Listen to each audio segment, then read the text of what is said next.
Guys,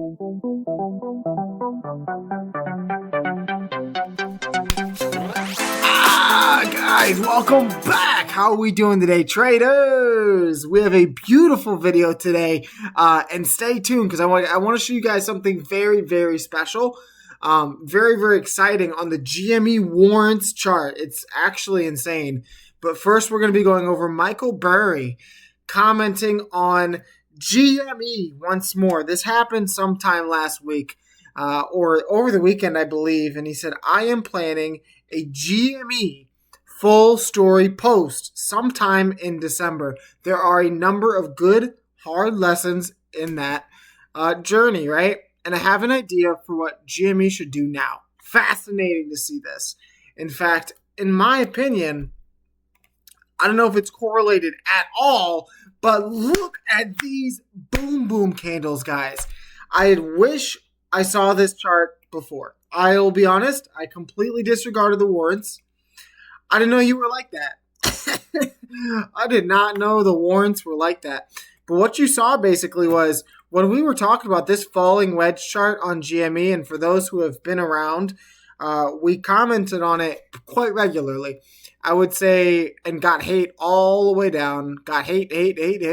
And then, oh look, a falling wedge doing what a falling wedge does. And everyone's all of a sudden bullish on GME. Wow. When you could have been accumulating at $19. Not to complain at the wayside, though. You have the GME warrants going absolutely ape poop. Going absolutely ballistic. And I don't believe it is any accident, right? You had the falling wedge pretty much appear at the exact same time on GME as this one did. And it played out to a T. Now, what we're watching is on the warrants is you've seen a nice ramp up on the daily volume, and it's quite insane. You saw, if I zoom out here, you saw this drawdown of volume and then into the breakout, right? You're seeing volume and the bulls step in here the last 3 days. Now, what I'm watching for is you just had the 9-day EMA, right? Your short wave trend cross above your 50. That's the orange or the red crossing above the yellow here.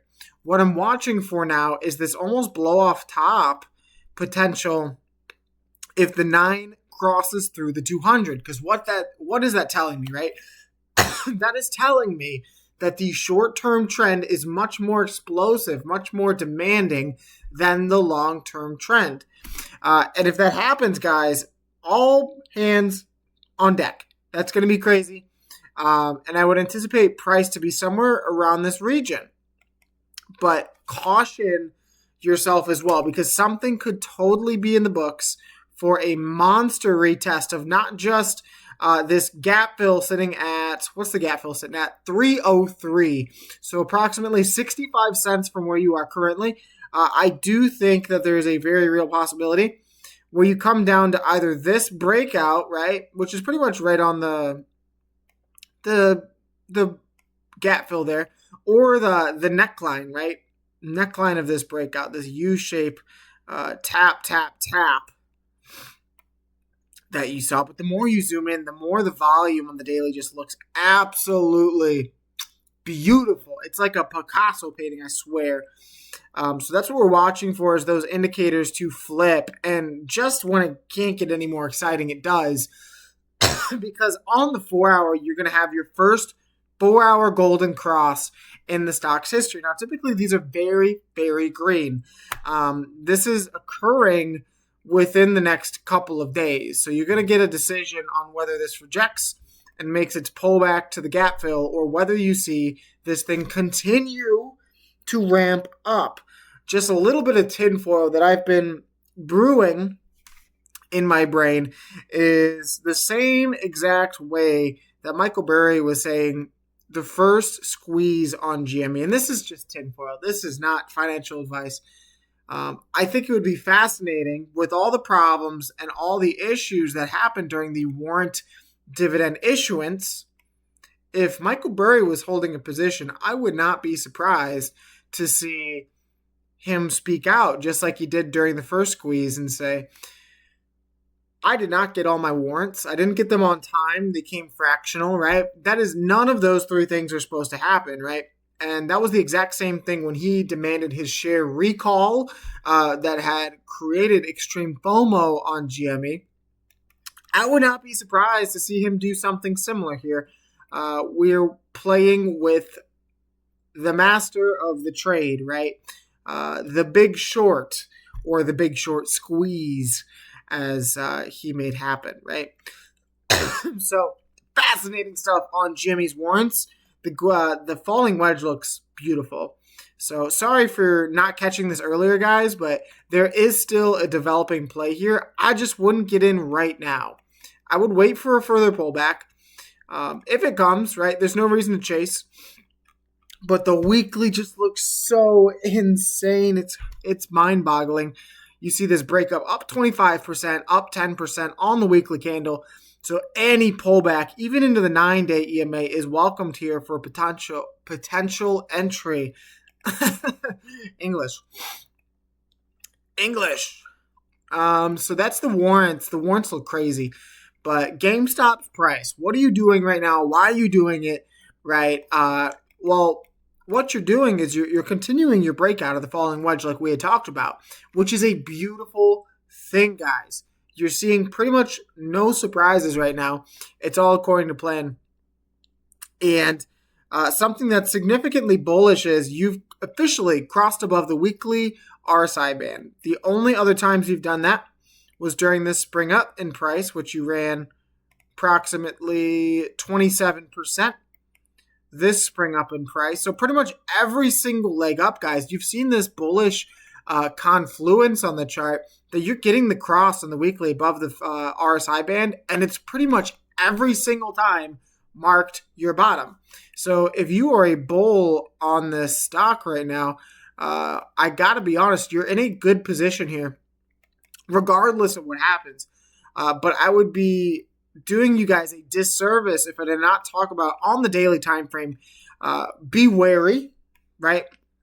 We came all the way back down here, got into the oversold territory. Now, what you've done on the chart for GME on the daily time frame, you've created that gap in price. Same way you have on the warrants. You create a gap at 2183 while also creating a touch of bearish divergence. Now, let me look at my little handy-dandy chart here, because my notepad, or my mouse pad actually, gives me what level of bullish or bearish divergence this is. Now, if you make a higher high on the RSI, but a lower high in price, so higher high, lower high, that is strong bearish divergence, or at least, no, take that back. That is hidden.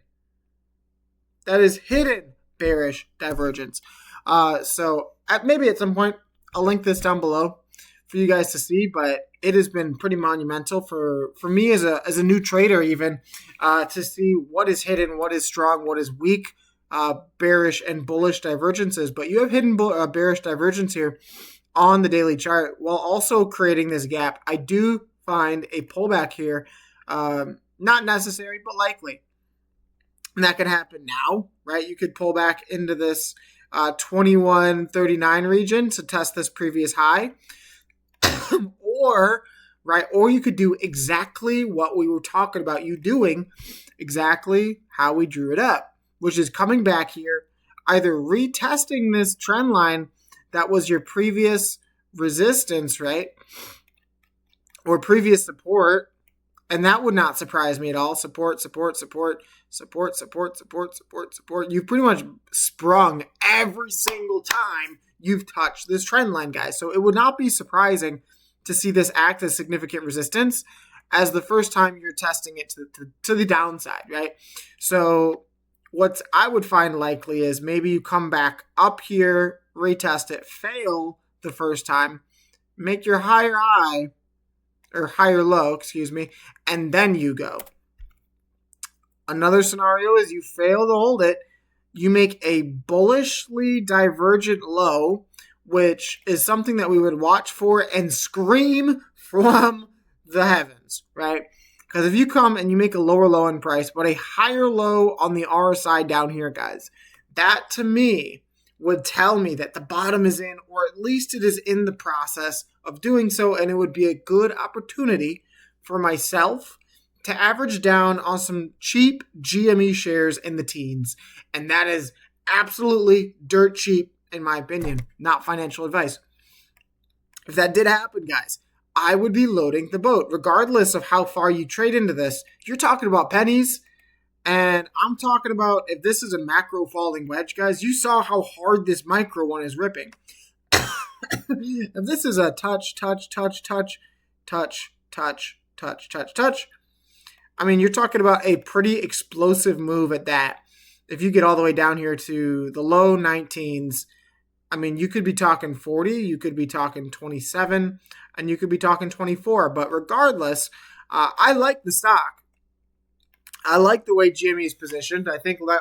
I know Ryan Cohen does. I know Michael Burry does. And I know Roaring Kitty does, right? So if you have the opportunity to either ride some calls higher or buy some dirt cheap shares lower than Roaring Kitty's average, count me in, baby. I'm in. But that's not all for GameStop stock. You go to the monthly time frame. I just want to zoom in on this because it's pretty important. Your candle close. Let's delete all the lines. Your monthly candle close, guys. Last month you had a bullish hammer close, which is insane. You pretty much mimicked exactly the close of IWM. And for me, that bodes well. That bodes very, very bullish. As we kind of flip over to IWM, you can see on the monthly time frame just how nice it looks. And on the monthly particularly, it actually outperformed the S&P 500. And what that is telling me, guys, just from an outside looking in perspective, that is telling me the IWM outperformed the S&P in the month, right? S&P was red, I believe. Don't quote me. Hold on. Spy. Ha! It was red. Told you. The S&P was red, guys. So when you're talking about the small cap stock index outperforming the blue chips, that is telling me that risk on assets are beginning to get liquidity. And why might that be? Because you're looking and you're staring down the barrel of potential rate cuts in December, guys. Let's just jump into Grok, my favorite AI. Right? AI. When is FOMC? FOMC, guys, is going to be huge. December 9th to December 10th. 2 p.m. Eastern time. That's 1 p.m. my time. And then some other dates that are important because you got FOMC in January, the 29th, end of January, March, May. So what I do expect, personally, guys, I do expect a 0.25 basis point cut in December. Now, that bodes well for risk on assets because when money is cheaper, guys, it happens to make its way to risk on assets. And I don't think that this is a coincidence that you're seeing that disparity between SPY and IWM.